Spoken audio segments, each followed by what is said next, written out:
Well, Red Bull hasn't emerged as a race winner as was hoped in the early stages of the season, but one thing that has been relentlessly positive for them has been the form of Max Verstappen. Third and fourth in all 6 races so far. He was a contender for victory in last weekend's Monaco Grand Prix, and it's been just a strong run of performance from him. And remember, this was the driver who 12 months ago crashed in FP3 at Monaco. He had a terrible start to the season, a litany of errors, and people were asking, well, will he ever get it under control?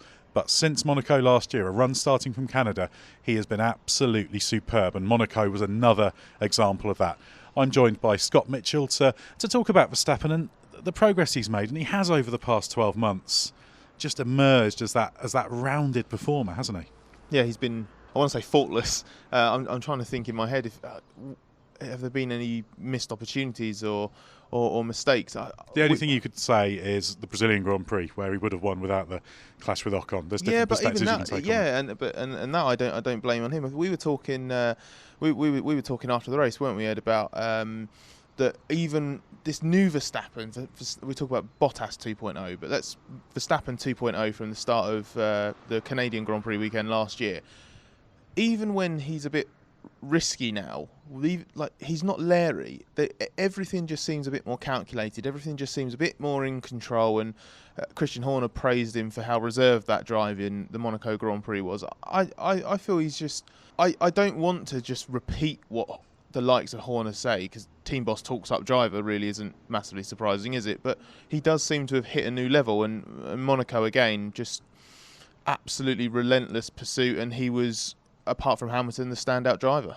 Well, I think this is the thing, that if we go back to Canada last year, I watched the first part of the race from the outside of Turn 2, and we saw Verstappen attack Bottas, think, oh, actually, no, this isn't going to work, and he backed off, very sensible. And we've seen that much better judgment in battle. We saw it again at the start of the Monaco Grand Prix on Sunday.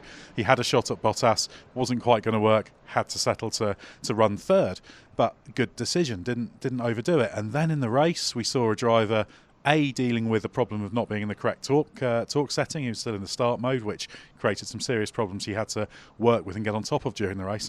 And we saw him sit behind Hamilton, pressuring him, get inching ever closer, but he knew he might be able to just have one do-or-die move, as it were. And when it did come on the 76th lap, which was basically the last moment he had a chance of getting past Hamilton and pulling that 5 seconds he needed to overcome the penalty to win, he made a very aggressive on the line move, but not over the line. Both drivers live to fight another day, and I thought that was a brilliantly balanced up piece of aggression from Verstappen. There was risk involved, but it wasn't ridiculous. Well, that's the key thing for me. It wasn't do or die. He's moved away from that do or die mentality, hasn't he? It's now much more, again, that word measured, a bit more reserved in that sort of risk assessment. So he was excellent at the start. He got a phenomenal start, and then but thought better of it. He ultimately, the error being in the wrong torque, getting the torque mapping wrong, that was his mistake. He forgot. The team forgot as well, because he had the near miss with Bottas in the pit lane. So because you have to reset it while in the pits. Yeah, while with the pit limiter activated. So that was his error. But then he was the one that was pushing the team to try and find a way to try and counter it. He then adapted to the phenomenon that created in the car, which was effectively just quite a lot of lag, because otherwise he would have had a big torque spike, basically, that you don't really want unless you're in attack mode, basically, on the first lap. And then from that point on, he was absolutely relentless. And you saw him trying different lines and sort of reacting effectively to the brilliant strategic drive that Hamilton was putting on in front to manage his tyres. Verstappen was equally good in combat. It was this amazing bit of to and fro between them, cat and mouse game. And when he finally did launch that move, I just don't think the Verstappen of Monaco 2018 or before would have been able to back out of that. He did lock up. It wasn't the most perfect execution of backing out of an overtake, but he did enough to avoid taking them both out. They made contact, both, as you say, lived to fight on. They finished first and second on the road. Yeah, Verstappen finished in fourth off the podium, but to all intents and purposes, he was the second best driver on the day, and it's effectively 3 podiums in 6 races, isn't it? This is the thing I want to see, the battle between Hamilton and Verstappen. Verstappen has kind of come of age, even though he's still very young. He's a brilliant driver. And to see these two going toe-to-toe, they're not quite on equal terms yet, but we did see a hint of that in Monaco. And I think the thing with Verstappen is we have also seen with Daniel Ricciardo moving on from Red Bull, it's now unquestionably his team. It was kind of becoming his team even with Ricciardo there. That certainly played a part in Ricciardo moving on. But now it's unquestionably his team. He can really take control, lead it, do things his way, and also play an even bigger part in terms of steering the team and contributing. If Ricciardo felt that he had to leave because Red Bull was becoming Verstappen's team, his departure has emphatically turned it into Verstappen's team. And yeah, if Verstappen's rising form contributed to Ricciardo's departure, then Ricciardo's departure has only led to an increase in that form from Verstappen. It's been amazing to watch. Horner reckons that Verstappen is relishing this team leader role now. He's driving the development. He's the top dog in the team. He's the most experienced driver in the team. So he's the reference point now for everything, and it just seems to have taken him to a new level. One of the things that I find particularly impressive with Max is that relentless consistency. You mentioned that he is the perennial third or fourth place man, isn't he, this season? But he should have had a best result of the season in Monaco. I know that he got into the position because of a questionable release. It was ultimately an unsafe release, and I think we agreed that it was a penalty was pretty slam dunk during the race.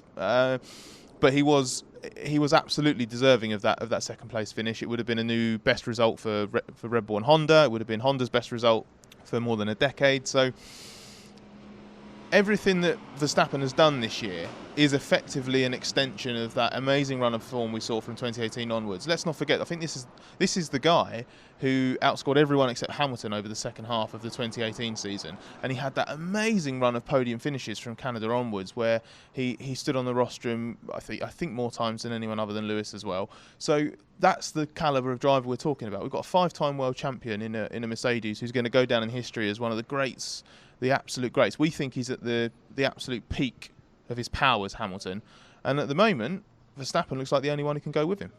Yeah, I think we've seen the Hamilton versus Vettel battle, but it's the Verstappen-Hamilton battle now that we need to see. And I think Hamilton knows that Verstappen is the guy to watch. And I think probably the stress levels in the Monaco Grand Prix for Hamilton were raised because it was Verstappen behind him. I think if he had Vettel behind him, he'd have still been a little bit concerned about the situation, but he'd probably think, well, yeah, but it's Vettel. I've got him covered. Verstappen, he doesn't know, and that's why I think these two, if we can get Verstappen into a situation where he's not just eternally in the third best car and can actually go toe-to-toe with Hamilton week in, week out, that's what we need to see to work out which of those two will prevail. It'll be the classic thing of the rising force of nature, Max Verstappen, versus the established superstar, Lewis Hamilton. I think they will both relish that challenge. Let's see if the old dog Hamilton can learn a few new tricks. It's weird to think of Hamilton as that elder statesman now, but he is, especially compared to Max, who sometimes it feels like he should be a lot older. He's still 21, which is absolutely terrifying for what he's capable of. But if we get that battle, not only do I want to see Max have that car where he can do it consistently, I want more like we saw in Monaco, where it's early in the season, because we had a bit of a glimpse of it in Austin last year. Do you remember when Hamilton was trying to sort of attack Verstappen, but Hamilton was in I'm about to win the title mode. Verstappen still had nothing to lose, and it's just slightly different, isn't it? It's a different dynamic. It's not quite both of them hell for leather. And I know that Monaco was a bit different as well, because Hamilton was in a different kind of strategic race mode. He was trying to manage the tyres, drive fast where he needed to on the circuit to make sure that he could hold the position. So that came into play as well. But this was race 6 of a 21 race season. Hamilton needs to stamp his authority on this title battle. He was also absolutely not going to give up a third Monaco win, because he was desperate to see it, because he just doesn't feel like he has the luck or fates on his side or whatever in Monte Carlo. So he really felt he needed to cling on to this one. So this felt like the most authentic Hamilton versus Verstappen scrap we've had so far. And Hamilton just about dealt with everything Max threw at him, but it was on the streets of Monaco. We're going to go to Canada now, a couple of races afterwards, maybe the Red Bull ring. Overtaking's a bit more possible. We know that the Red Bull should be fairly strong, maybe at these tracks. I'm looking forward to a place where Lewis doesn't quite have the protection of the streets of Monte Carlo and the barriers, and then let's just see what it's like when these two go, hammer and tongs for a win. Well, this is the battle I think all Formula One fans will want. Two great drivers, and Verstappen, you may not be a fan of him, but you've got to appreciate the ability he's got and the progress he has made, driving absolutely superbly. And I think if you were Lewis Hamilton, I'm sure he's equal to the task of taking him on. But if you're looking over your shoulder and you've got Max Verstappen behind you, as he did throughout the Monaco Grand Prix on Sunday, I think you're right to be worried.